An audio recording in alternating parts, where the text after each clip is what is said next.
हाँ तो भाई आज पढ़ेंगे शेड्यूलिंग रिक्वेस्ट। ठीक है, शेड्यूलिंग रिक्वेस्ट शॉर्ट में एसआर काफी सुना होगा। ठीक है, लेयर 2 का प्रोसीजर है, प्रीडोमिनेटली कह सकते हो मैक का प्रोसीजर है। ठीक है, तो क्या पढ़ेंगे सबसे पहले? क्या बोलते हैं हम सबसे पहले क्या पढ़ते हैं किसी भी चीज को पढ़ने के लिए? मोटिवेशन क्या है, ऑब्जेक्टिव क्या है। जब तक ऑब्जेक्टिव समझ नहीं आएगा किसी भी चीज का तब तक वो चीज समझ नहीं आएगी। तो सबसे पहले बात करते हैं मोटिवेशन क्या है। ठीक है, तो मुझे ये बताओ थोड़ा सा कि हमारा जो हमारी टेक्नोलॉजी है 5G वो कैसी टेक्नोलॉजी है? सर्किट स्विच्ड है, पैकेट स्विच्ड है? पैकेट स्विच्ड है। सर्किट स्विच में क्या होता है कि एक पर्टिकुलर रिसोर्स फ्रीक्वेंसी और टाइम डोमेन में मिल जाता है, लगातार उसी में भेजते रहो। यहाँ पे ऐसा नहीं होता, यहाँ पे हर ट्रांसमिशन टाइम इंटरवल में हमें नए एलोकेशंस चाहिए। ठीक है, तो हम अगर स्पेसिफिकली बात करें अपलिंक एलोकेशन की, तो अपलिंक एलोकेशन किस चीज के लिए चाहिए? मैसेज ट्रांसमिट करने, डेटा भेजने के लिए चाहिए, यूई टू नेटवर्क में। अगर डेटा है ही नहीं तो क्या करोगे? तो नहीं तो एलोकेशन चाहिए ही नहीं। ठीक है, एलोकेशन करता कौन है? G node B. एलोकेशन का मास्टर है G node B. G node B is allocation का मास्टर। अब अगर जी नोट बी बोले कि मेरे पास एक यूई अटैच्ड है और इसको एलोकेशन में करता ही रहूं, परमानेंटली करता रहूं, और यूई के पास डेटा ही नहीं आ रहा, तो वो क्या हो जाएगा? तो रिसोर्स का वेस्टेज हो गया। ठीक है, तो बेसिकली होना क्या चाहिए आइडियली कि जब इसके पास डेटा है तभी इसको एलोकेशन में मिले। लेकिन ये डिसीजन एलोकेशन का ये लेता है और डेटा इसके पास है या नहीं ये इसको पता होगा। प्रॉब्लम समझ आई? एलोकेशन का जो डिसीजन है वो लेता है जी नोट बी। ठीक है, लेकिन एलोकेशन जिस बेसिस पे होना चाहिए, जो इनपुट है कि डेटा है या नहीं ट्रांसमिट करने के लिए, वो इंफॉर्मेशन है इसके पास। तो प्रॉब्लम है ना ये। तो बस उसी चीज की, उसी प्रॉब्लम को हल करने के लिए एक नया प्रोसीजर बनाया गया, जिस प्रोसीजर के तहत यूए इंडिकेट कर देगा जी नोट बी को कि एलोकेशन दे दो, एलोकेशन चाहिए। ठीक है, तो ऐसा वो प्रोसीजर ये बताता है कि एलोकेशन। मोटिवेशन समझ आया? मोटिवेशन ये है कि परमानेंट एलोकेशन नहीं होना चाहिए, एलोकेशन तब होना चाहिए जब डेटा है, लेकिन डेटा है ये इसको पता है या नहीं है इसको पता है, और एलोकेशन करनी इसको है। तो बीच में कुछ कम्युनिकेशन ऐसा होना चाहिए कि ये इसको बता सके कब डेटा है कब नहीं है, और ये इसको एलोकेशन दे सके। मोटिवेशन समझ आया? तो अपलिंक का जो एलोकेशन होता है ना, वो दो तरीके का हो सकता है। ठीक है, अगर हम बात करें अपलिंक के एलोकेशन की तो वो दो तरीके का हो सकता है। एक हो सकता है प्रोएक्टिव। क्या हो सकता है? प्रोएक्टिव। इसमें क्या होता है कि हम ये यूजुअली लो लोड सेल्स पे होता है। ठीक है, सेल पे लोड कम है, यूईज का कम एडमिशन हुआ है, तो ऑलरेडी अगर यूईज कम है तो सबको दे दो ग्रांट, फिक्स परमानेंट। ठीक है, वेस्टेज तो वैसे भी हो रही है क्योंकि ट्रैफिक है ही नहीं, लो लोड है, सबको दे दो, ज्यादा टेंशन की जरूरत नहीं है। तो उसमें एक टाइप तो ये होता है। ठीक है, एक टाइप होता है QoS बेस्ड। कुछ सर्विसेज ऐसी होती हैं जिनको एक परमानेंट किस्म का वो चाहिए होगा, एलोकेशन चाहिए होगा, तो उनको भी प्रोएक्टिव दिया जा सकता है। फॉर एग्जांपल अगर हमें वॉइस कॉल करनी होती है ना, तो वॉइस कॉल ऐसा तो है नहीं कि 5G to 5G होगी, 5G to 2G भी हो सकती है। 2G पे क्या होता है,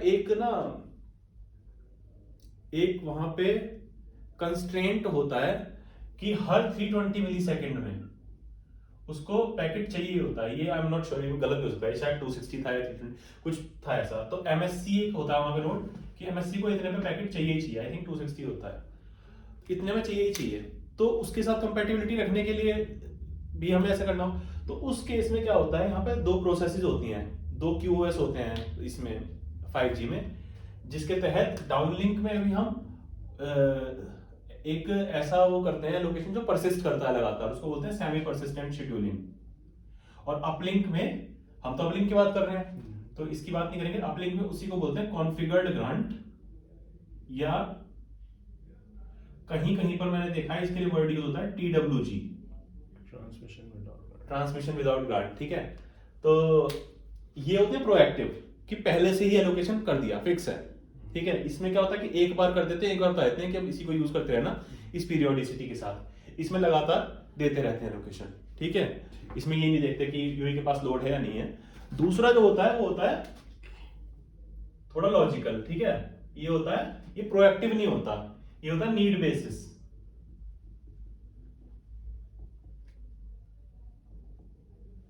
सही है। अब इसमें क्या होता है, इसमें तीन तरीके से हम एलोकेशन ले सकते हैं। एक होता है बीएसआर, एक होता है एसआर, और एक होता है रैच। ठीक है, इसमें जब यूई के पास क्यू लोड होता है तब यूई कहता है कि भाई मेरे पास तो क्यू लोड आ गया है, तो अब मुझे ग्रांट चाहिए होगी, तो इनमें से किसी एक तरीके से वो बताता है। ठीक है, ये भी इंटरेस्टिंग टू नोट क्यों ऐसा होता है कि इनमें से यही क्यों चूज करता है या ये क्यों चूज करता है, वो कंडीशन पे डिपेंड करता है। सबसे अच्छा तरीका होता है चूज करने का बीएसआर, क्योंकि बीएसआर में वो एक तो ये बता पाता है कि क्यू लोड है और साथ साथ ये बता पाता है कि कितना क्यू लोड है। ठीक है, it's the best way to do it. अब प्रॉब्लम ये आती है अगर ऐसा है तो फिर हम हमेशा बीएसआर क्यों नहीं करते, सोचने वाली बात है। तो उसका कारण ये है कि बीएसआर भी तो कहीं जाएगा, है ना, बीएसआर को भेजने के लिए भी तो खुद एलोकेशन चाहिए, और एलोकेशन तो है ही नहीं। तो बीएसआर हम तब नहीं भेज पाते जब हमारे पास ऑलरेडी एलोकेशन नहीं हो। अगर ऑलरेडी एलोकेशन है और बीएसआर हम उस पर भेज सकते हैं तो हम बीएसआर भेज देते हैं, हम बता देते हैं हमारे पास क्यू लोड है और कितना क्यू लोड है। पर अगर हम बीएसआर नहीं कर पा रहे हैं क्योंकि हमारे पास ऑलरेडी एलोकेशन है, तो हम एसआर करते हैं। ठीक है, इस ऑर्डर में ही चलती हैं चीजें। एसआर में क्या होता है कि एसआर में हम ये तो बता पाते हैं कि क्यू लोड है, पर ये नहीं बता पाते कि कितना क्यू लोड है। ये बस 1 बिट की इंडिकेशन होती है कि क्यू लोड नहीं है या क्यू लोड है। अब सोचने वाली बात है इसमें बीएसआर वाली प्रॉब्लम क्यों नहीं है। अब एसआर भी हवा मतलब ऐसा तो फालतू में चला नहीं जाएगा, उसके लिए भी तो रिसोर्सेज चाहिए। जो प्रॉब्लम बीएसआर में थी कि क्यू लोड बताने के लिए बीएसआर भेजने के लिए एलोकेशन नहीं है, वो चीज एसआर में क्यों नहीं है, क्योंकि एसआर के लिए रिसोर्स कॉन्फ़िगर होता है परमानेंटली, उसके लिए हमें डायनामिक एलोकेशन नहीं चाहिए होता। कैसे होता है पढ़ेंगे। और तीसरा, जब ये दोनों नहीं कर सकते तो हम रैच करते हैं। ठीक है, तो ये दोनों कब नहीं कर सकते, जब हमारे पास कॉन्फ़िगरेशन ना हो कि बीएसआर का कैसे भेजना है, क्या कब कैसे, बीएसआर का कॉन्फ़िगरेशन नहीं है या एसआर का कोई कॉन्फ़िगरेशन नहीं है।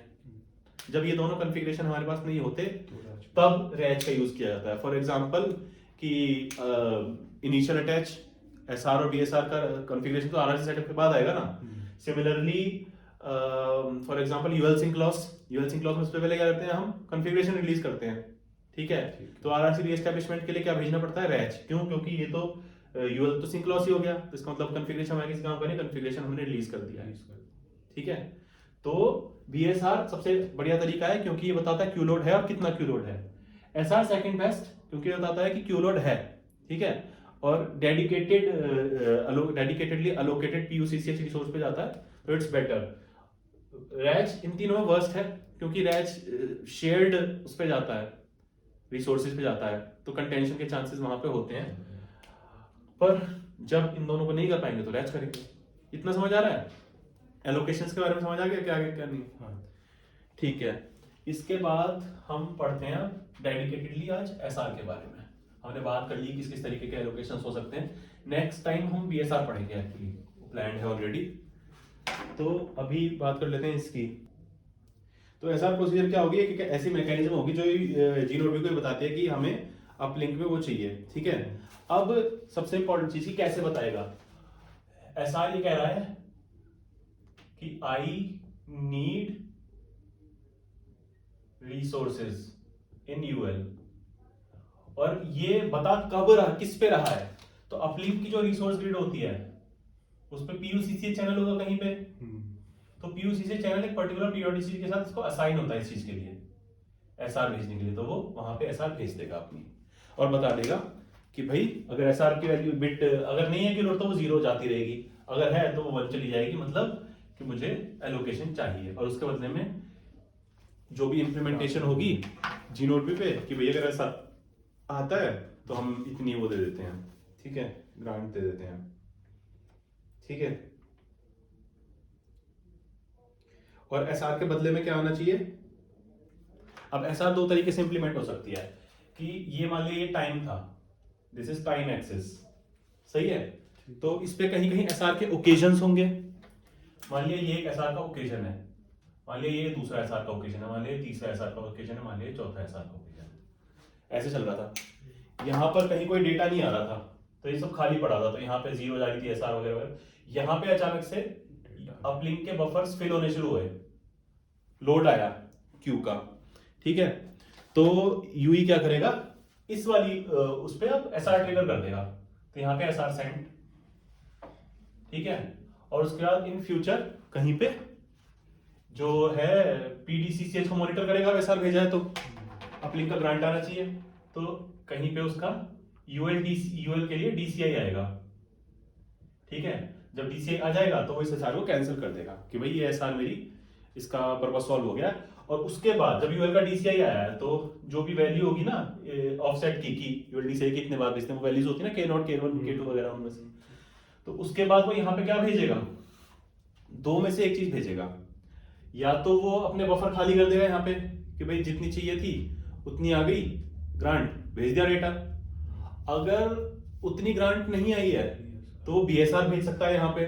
या फिर एक और चीज कर सकता है जो कि सबसे इंटेलिजेंट मेरे को लगता है, वो क्या, मान लिया अगर 40 बाइट की ग्रांट आई, 40 बाइट का लोड था और मान लिया 45 बाइट की ग्रांट आ गई, पूरा खाली कर दो, ठीक है। 40 बाइट का डेटा था और 40 बाइट की ग्रांट आ गई, पूरा खाली कर दो। अगर 40 बाइट का डेटा था, 39 बाइट की ग्रांट आई है, तो अब इसमें क्या करोगे, पहले तो 39 बाइट भेजोगे, 39 लेकिन अगर 39 बाइट भेजोगे तो फिर तुम्हें दोबारा एसआर भेजनी पड़ेगी, बीएसआर लेटेंसी बढ़ गई। तो तुम इसमें ये भी कर सकते हो कि बीएसआर भेज दो। लेकिन अगर एक ही लॉजिकल चैनल का डेटा है तो हम शॉर्ट बीएसआर अगर भेजेंगे तो उसको भेजने के लिए हमें 2 बाइट चाहिए बस, केवल एक मैक हेडर की बाइट और एक बीएसआर इंडिकेट करने के लिए। 37 बाइट खाली जाएंगी, फिर वो एलोकेशन करेगा 40 बाइट का, तब 40 बाइट जाएंगी, वो भी अच्छा नहीं है। तो सबसे अच्छी इंप्लीमेंटेशन जो मुझे पर्सनली लगती है इसमें, ठीक है, जो हमने करी हुई है, वो ये कि अगर 40 बाइट का डेटा था और 39 बाइट्स आई हैं तो इसमें से 2 बाइट रोक लो, आरएलसी से 37 बाइट्स के कॉरेस्पॉन्डिंग की डेटा मंगाओ, ठीक है। 37 बाइट इसमें रखो और बची हुई 2 बाइट में शॉर्ट बीएसआर इंडिकेट कर दो कि 3 बाइट का क्यू लोड अभी भी बाकी है, ठीक है। बीएसआर भी एकदम से इंडिकेट हो गया, रिडंडेंसी हट गई। इसमें क्या हो रहा था कि तथने भेज देते, फिर एसआर भेज देते, फिर ग्रांट आ रही थी, फिर बीएसआर भेजेंगे वगैरह वगैरह, ठीक है। हो सकता है ग्रांट अगली बार और कम आए, नहीं दूसरी बार में नहीं होगा, तो यहीं पे हम बीएसआर इंडिकेट करते हैं। तो ये तरीका ये हो सकता है, ठीक है। ठीक। अच्छा, अब होता है कि अब आते हैं पैरामीटर की लेवल पे चीजों पे, ठीक है। जब कोई एसआर शुरू होती है तो हम कहते हैं कि वो एसआर पेंडिंग है, ठीक है। अगर हमने यहाँ पे कोई एसआर कर दी, ठीक है, एसआर भेजी कोई, तो हम बोलते हैं कि ये एसआर पेंडिंग है। तो ये कब तक पेंडिंग रहेगी, जब तक ग्रांट नहीं आया, जब तक इसके लिए जब तक कोई यूएलडीसीआई नहीं आता, सक्सेसफुली डिकोड नहीं होता। अगर सक्सेसफुली डिकोड हो जाता है तो हम क्या बोलेंगे इसको, कि ये कैंसिल हो गई है, ठीक है। अच्छा, शेड्यूलिंग रिक्वेस्ट कौन से पीयूसीसीएच फॉर्मेट में जाती है, पीयूसीसीएच के फॉर्मेट्स होते हैं ना बहुत सारे, बता सकते हो कौन से फॉर्मेट में जाती है ये? पीयूसीसीएच सारे फॉर्मेट्स में जा सकती है, 0 से लेकर के 4 सब में जाती है, ठीक है। पर खास बात ये है कि हम 0 या 1 में ही भेजेंगे एसआर, अगर केवल एसआर जानी है तो, ठीक है। बाकी सब 2, 3, 4 में ये किसी ना किसी के साथ मल्टीप्लेक्स हो जाती है, या तो चैनल स्टेट इंफॉर्मेशन के साथ या हार्क के साथ, या ठीक है, and so on and so fourth. अच्छा, इसको भेजने के लिए जरूरी क्या है, कोई भी प्रोसीजर करने के लिए हमें उसकी सिग्नलिंग की जानकारी तो होनी जरूरी है ना, कि क्या क्या है। तो हम बात करेंगे एक चीज की जिसको हम बोलते हैं, क्या बोलते हैं, शेड्यूलिंग रिक्वेस्ट कॉन्फिग। अभी तक कोई डाउट नहीं, ठीक है। इसको हम बोलते हैं शेड्यूलिंग रिक्वेस्ट रिसोर्स कॉन्फिग। भाई हमें ये पता होना बहुत जरूरी है ना कि कहां भेजनी है। हाँ, शेड्यूलिंग रिक्वेस्ट रिसोर्स कॉन्फिग, ठीक है जी, समझ आ रहा है। हाँ, अब इसमें ना एक दो चीजें बड़ी इंटरेस्टिंग होती हैं, जैसे कि एक तो पीयूसीसीएच रिसोर्स आईडी,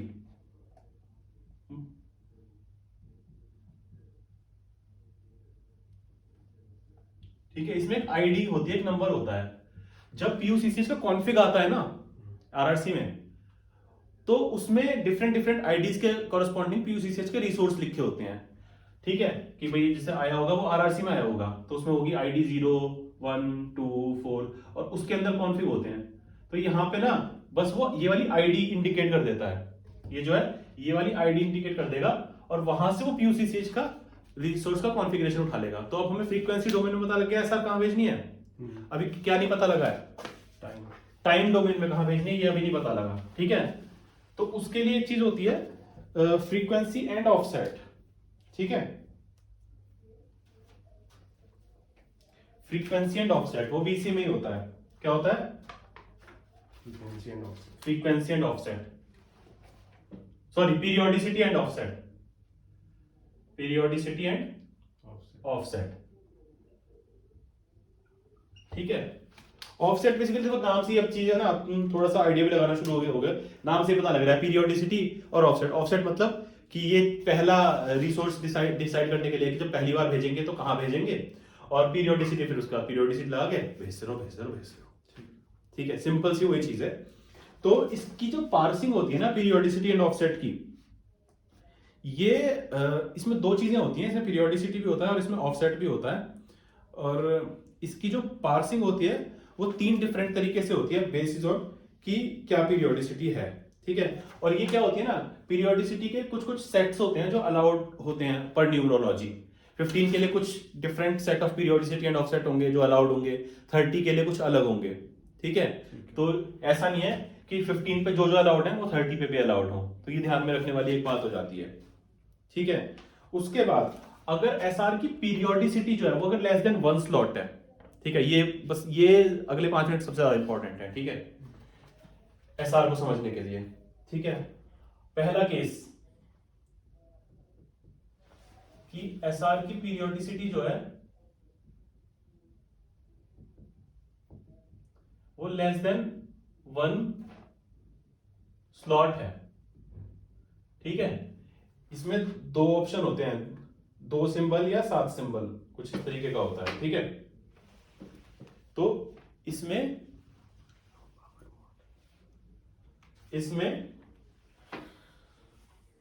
ये वाली इक्वेशन लगती है, SR का स्टार्ट सिंबल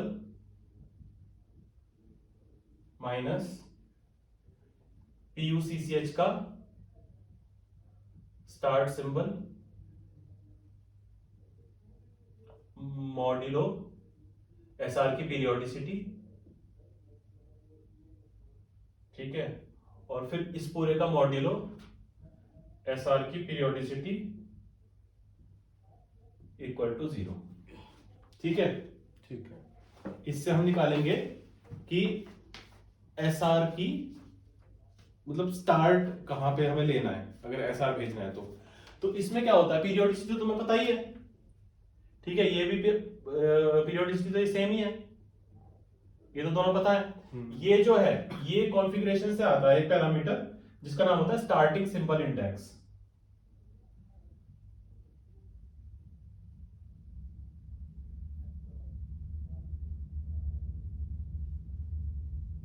ठीक है, ठीक है। तो हम क्या करेंगे, ये वैल्यू हटा हटा के देखते रहेंगे सिंबल कितना हो सकता है, 0 से 13 है ना, तो 0 लगा के देखेंगे, 1 लगा के देखेंगे, ये सारी वैल्यूज तो पता ही है। जहां पे वो 0 हो जाएगा वो हमारा स्टार्टिंग सिंबल रहेगा SR भेजने का। ठीक है, और उसके बाद तो फिर पीरियोडिसिटी से पता चल ही जाएगा। ठीक है, पीरियोडिसिटी क्या है क्या नहीं है। तो ये समझ आ रहा है। हाँ। ये होता है इसका एक एग्जांपल है कि अगर SR पीरियोडिसिटी 7 सिंबल है, ठीक है, अगर इसकी वैल्यू थी 7,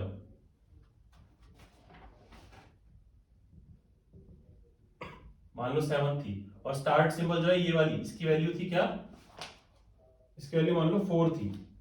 ठीक है, तो अब इसमें रख के देखो 0 माइनस 4 mod 7 mod 7 कितना हुआ, 4 mod 7 4 है, 0 माइनस 4 4 है, ये हो गया 4, 0 तो नहीं है ये। ठीक है, तो ये कब 0 होगा पता है, जब इसकी वैल्यू में 4 रखूंगा, 1 2 3 पे भी नहीं होगा, 4 माइनस 4 mod 7 mod 7। ठीक है, तो 4 ये 4 हो जाएगा, 4 - 4 0 mod 7 इक्वल टू 0। तो एक तो 7th सिंबल इसका आंसर हुआ, ठीक है। और इसका क्या आंसर हुआ, एक 11 पे होगा, ये 11 - 4 mod 7 mod 7, 11 - 4, 11 - 4 is 7 mod 7, तो 7 mod 7। तो बेसिकली ऑफसेट जो है इसका, या तो हम 4th सिंबल पे भेज सकते हैं, सॉरी 4th सिंबल पे भेज सकते हैं, या फिर 11th सिंबल पे भेज सकते हैं। ये दो सिंबल हैं जो इसको सेटिस्फाई करते हैं। और देखो पीरियोडिसिटी भी 7, तो इन दोनों के बीच का फर्क भी 7 ही है, तो क्लियरली पता लग रहा है। और 11 का क्या होगा, 12 13 0 1 2 3 4, अगेन 7 की पीरियोडिसिटी, ठीक है। समझ में आ रही बात। तो इस तरीके से हम कैलकुलेट करते हैं उस केस में जब पीरियोडिसिटी का स्लॉट 1 से लेस है। अब अगर दूसरे केस की बात करूं मैं, तो दूसरा केस बहुत ज्यादा सिंपल है। दूसरे केस का मतलब अगर पीरियोडिसिटी इक्वल टू 1 स्लॉट है, इसका मतलब तो हर स्लॉट में ही जाना है, ठीक है, हर स्लॉट में ही जाना है। उस केस में कुछ करने की जरूरत नहीं, बस ये वाली जो वैल्यू थी ना स्टार्टिंग सिंबल इंडेक्स, इस पे भेज दो।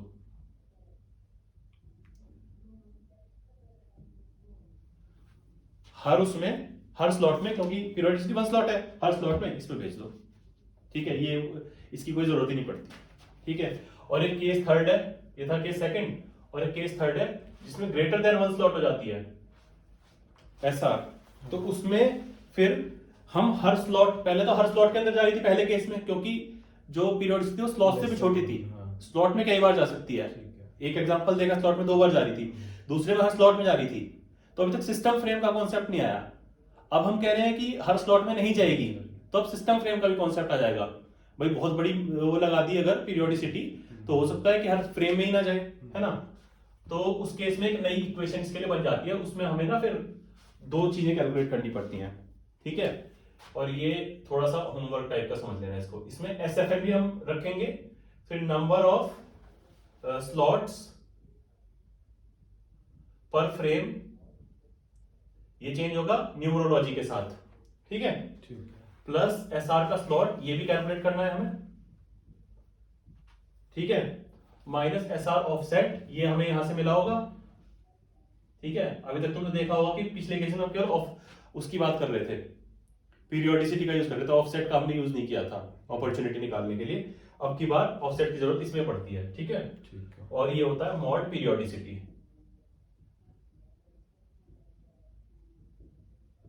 ठीक है। ये हमें पता है यहां से आ गया, ये हमें पता है यहां से आ गया, ये हमें पता है हम क्या न्यूमरोलॉजी चला रहे हैं, तो उससे हमें पता ही होगा कि नंबर ऑफ स्लॉट्स कितने हैं पर फ्रेम। न्यूमरोलॉजी 15 में 10 होते हैं, न्यूमरोलॉजी 30 किलोहर्ट्ज में कितने होते हैं, 20 हो जाते हैं, एटसेट्रा एटसेट्रा।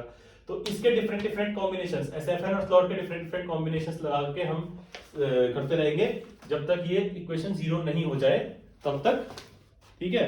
तो ये घर पे ट्राई कर सकते हो। एक एग्जांपल मैं बता देता हूं, अगर पीरियोडिसिटी मान लिया 16 स्लॉट्स है, ठीक है, एक एग्जांपल ऐसे ले लेना, पीरियोडिसिटी 16 स्लॉट्स है, ठीक है, और एसआर ऑफसेट 12 है मान लिया, और क्या कहते हैं 30 किलोहर्ट्ज है, तो इसकी वैल्यू 30 किलोहर्ट्ज के लिए क्या हो जाएगी, 20, ठीक है, ठीक है। और ये मान लो कि अब इसमें लगा के देखना डिफरेंट डिफरेंट वैल्यूज कि भाई 0 0 अगर मेरा स्लॉट चल रहा है तो क्या मैं एसआर भेज सकता हूं, तो यहाँ पे 0 0 और 20 12 16, अगर इधर 0 आ जाता है तो भेज सकते हो, नहीं आता है तो नहीं भेज सकते हो। बस ऐसे डिफरेंट डिफरेंट चीजें लगा के देखना, तो जो मिल जाएगा ना। वैसे मैं इसमें आंसर बता दूं, आंसर इसमें ये है कि 0 12 सेटिस्फाई करेगा, 1 8 सेटिस्फाई करेगा इसको, 2 4 सेटिस्फाई करेगा, 3 0 सेटिस्फाई करेगा, 3 16 सेटिस्फाई करेगा, एंड सो ऑन, ठीक है। ठीक है, आई बात समझ में। तो मान लिया 1 5 पे चल रहा था, तो वो पहले 1 5 पे देखेगा मैं एसआर भेज सकता हूँ क्या, नहीं भेज सकता। 1 6 पे देखेगा भेज सकता हूँ क्या, नहीं भेज सकता। 1 7 पे देखेगा भेज सकता हूँ क्या, नहीं भेज सकता। 1 8 पे ये सेटिस्फाई हो जाएगी तो वो एसआर भेजेगा और उसके बाद लगा लेगा पीरियोडिसिटी का टाइमर, खत्म, ठीक है, एसआर लोकेशन मॉनिटर करने के लिए। तो ये समझ में आ गया। अब तक हमें क्या क्या पता चला, अब तक हमें पता चला कि एसआर के पीछे का मोटिवेशन क्या है, क्यों करनी होती है, एसआर को पेंडिंग कब बोलते हैं, एसआर कब कैंसिल होती है, और हमें ये पता चला कि एसआर का एक अच्छा इंप्लीमेंटेशन किस तरह से किया जा सकता है, ठीक है, वो भी एसआर वाला। और एक चीज हमें पता लगी कि बेस्ड ऑन कॉन्फ़िगरेशन एसआर हम फ्रीक्वेंसी डोमेन में कहां भेजेंगे और टाइम डोमेन में कहां भेजेंगे। ठीक है। Good enough knowledge, right. Right. और देखते हैं, बहुत सारी चीजें हैं एसआर में समझने के लिए, पर बहुत आसान है, बहुत इंटरेस्टिंग है, तो मजा आएगा।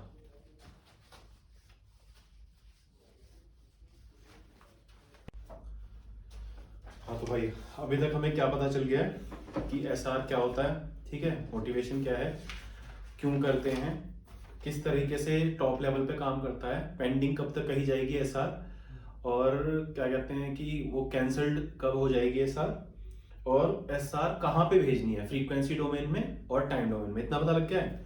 अब कुछ और चीजें पता लगेंगी एसआर के बारे में। अभी जो हमने एसआर में कॉन्फ़िग पढ़ा था ना, वो था क्या, शेड्यूलिंग रिक्वेस्ट रिसोर्स कॉन्फ़िग। क्या था? Scheduling request resource config. एक और होता है, वो क्या होता है, शेड्यूलिंग रिक्वेस्ट कॉन्फ़िग। ठीक है, अब पढ़ेंगे कि इसमें क्या होता है। ऐसा शेड्यूलिंग रिक्वेस्ट कॉन्फ़िग होता है ये, ठीक है। इसमें क्या होता है, देखो जो शेड्यूलिंग रिक्वेस्ट रिसोर्स कॉन्फ़िग होता है ना, उसमें भी एक आईडी होती है, ठीक है। शेड्यूलिंग रिक्वेस्ट आईडी इसमें भी होती है, ठीक है। तो ये आईडी ये बताती है कि हमारे पास क्या, इस केस में ना मल्टीपल कॉन्फ़िग्स आ सकते हैं शेड्यूलिंग रिक्वेस्ट के, ठीक है। उनकी आईडीज रहती हैं 0 1 2 3, ठीक है। तो उसका फायदा ये होता है कि हर एक लॉजिकल चैनल के लिए अलग अलग कॉन्फ़िगर हो सकती है। कोई लॉजिकल चैनल है जो डिले टॉलरेंट नहीं है, उसके लिए कम पीरियोडिसिटी वाला रखेंगे। कोई है जो डिले टॉलरेंट है, उसमें ज्यादा पीरियोडिसिटी वाला रखेंगे। तो उसमें भी एक रिक्वेस्ट आईडी होगी सपोज 0, इसमें भी एक रिक्वेस्ट आईडी होगी 0। उससे फायदा क्या होगा, ये ब्रिज की तरह काम करेगी कि वो वाले जो वो है वो वहां से उठा लेगी पैरामीटर्स, और यहां से जो पैरामीटर्स उठाने हैं वो इस वाले कॉन्फ़िग से उठा लेगी उसके, ठीक है। समझ आ रहा है? तो इसमें इंपॉर्टेंट क्या है, एक तो है SR prohibit timer, SR prohibit timer, ठीक है। और एक होता है एसआर ट्रांसमैक्स,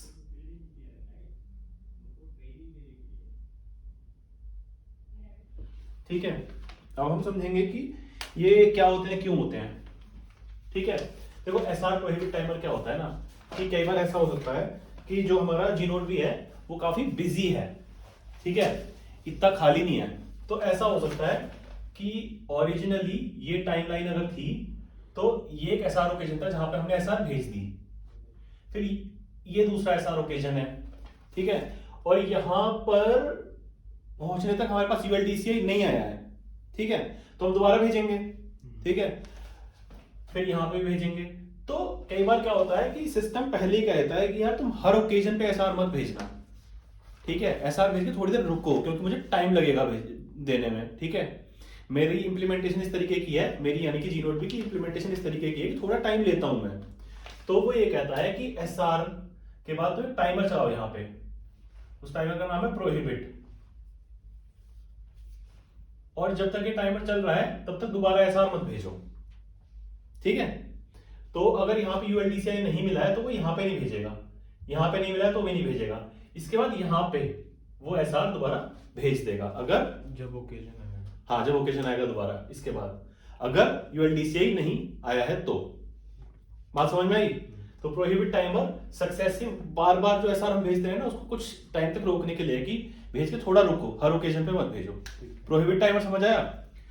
फिर अगर सपोज यूएलटीसीआई आता ही नहीं है, हमने भेजा, प्रोहिबिट टाइमर चलाया, वो एक्सपायर हो गया, फिर भेजा, फिर प्रोहिबिट टाइमर चलाया, वो एक्सपायर हो गया, फिर करते रहे, आ ही नहीं रहा यूएलटीसीआई कभी। बहुत सी चीजें हो सकती हैं, हो सकता है सिंक लॉस ही हो गया, हो सकता है हमारी एसआर मिल ही नहीं रही है, बहुत सी चीजें हो सकती हैं। तो ऐसे में हमें क्या करना चाहिए, क्या हमें भेजते ही रहना चाहिए एसआर चिरकाल तक? नहीं ना। तो कितनी एसआर भेजनी चाहिए?